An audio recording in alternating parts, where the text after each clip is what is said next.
Shalom Avracha, que le bon Dieu protège, vous dans la santé, la joie, la prospérité, Be'ezat Hashem. Les amis, depuis la création du monde, chacun est son idolâtrie. Lorsqu'aujourd'hui on parle de l'idolâtrie, on dit à quoi? On dit c'est quoi l'idolâtrie? On va dire l'idolâtrie, c'est aller dans une église où il y a là-bas des statues. Alors je dis le mot église, c'est pas l'église d'aujourd'hui, je parle des églises de l'époque de Avraham Avinu, de l'époque, il y avait des endroits, on les appelle la maison de l'idolâtrie. Et il y a ceux qui vénèrent le soleil, il y a ceux qui vénèrent les statues. Ils disent, à travers les statues, il y a une force, je sais pas quelle force. Il y a ceux qui vénèrent l'eau. Pour eux, l'eau, c'est le Dieu. Le soleil, la lune. Il y a même ceux qui vénéraient le sable. Pour eux, à l'époque d'Abraham Avinu, le sable, c'était l'idolâtrie. Ils disent, parce qu'avec le sable, le monde entier est plein de sable, donc le sable, c'est une force. Ils vénéraient le sable. Chacun est son idole. Mais Rabodaï, aujourd'hui, on sait très bien qu'Akadosh Baruch Hu, il nous les a libérés de toutes ces idolâtries. Il nous a fait connaître que c'est lui le Dieu unique. C'est lui le Créateur. Et c'est à lui qu'il faut prier. C'est à lui, il faut avoir mon nom, Akadosh Baruch Hu. C'est à lui qu'il faut crier, qu'il faut pleurer. Pleurer lorsqu'on a des souffrances. C'est lui. Mes amis, à notre époque, il y a d'autres catégories d'idolâtrie à notre époque. Quoi? Il y a le football, qu'on le met en priorité avant la prière. Il y a il y a l'argent. Il y a des gens que, avant de leur parler de la prière, il ne faut pas leur parler de la religion, parle que d'argent. L'argent, c'est on l'appelle Elohé Kesef, l'idolâtrie de l'argent. Il y a ceux aujourd'hui à la mode, il y a ceux qui adorent les montres.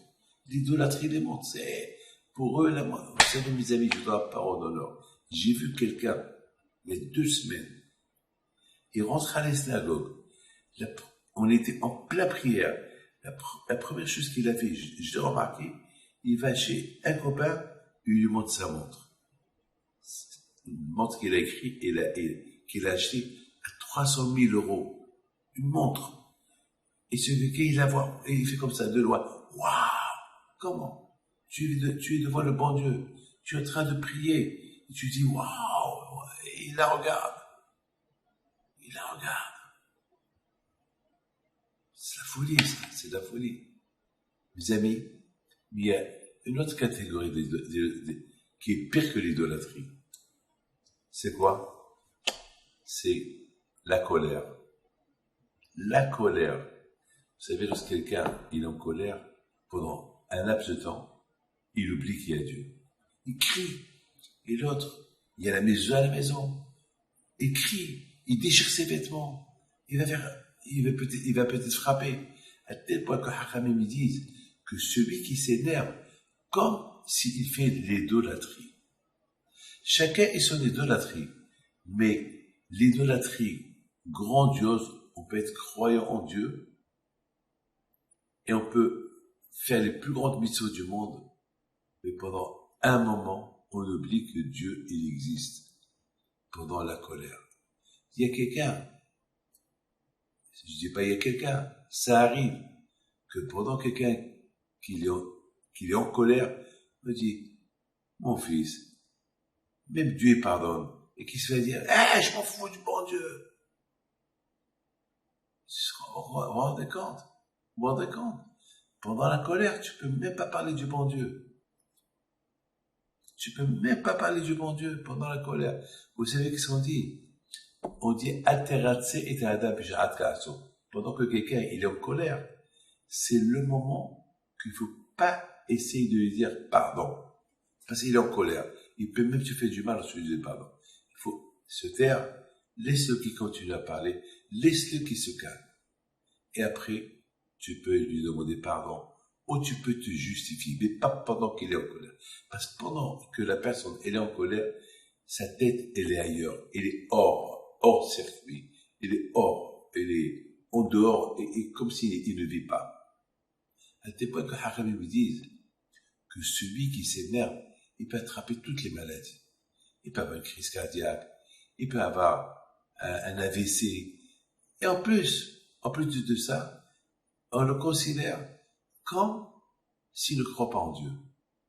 Vous savez que Moshe Rabbeinu, il a été puni pour ne pas être enterré en Israël uniquement parce qu'il s'est énervé sur les Juifs. Il leur a dit, écoutez-moi, vous n'avez pas honte, parce qu'il a...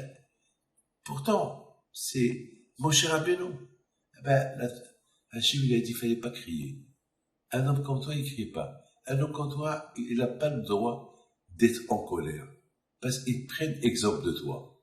Et pourtant, il avait raison de s'énerver sur les Bnei Israël. Vous imaginez les Bnei Israël avec tout le bonheur où ils se trouvaient dans le désert pendant 40 ans. Et là, ils ont commencé à parler, ils ont commencé à faire une manifestation parce que le puits de Myriam, il a disparu. On a soif. Le bon Dieu, il a dit à Moshe Rabbeinu, pourquoi tu t'énerves sur eux? Les pauvres, ils ont soif. Donne-leur de l'eau. Pourquoi tu t'énerves sur eux? Pourquoi tu les maltraites? Les amis, la chose la plus grave de tout ce qu'il peut avoir, c'est la colère.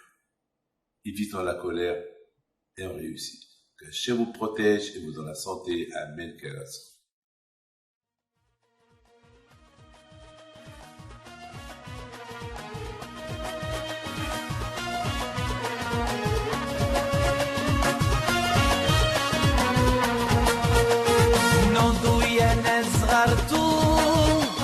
على ربيع حيم بنتو وقف لنا زي خو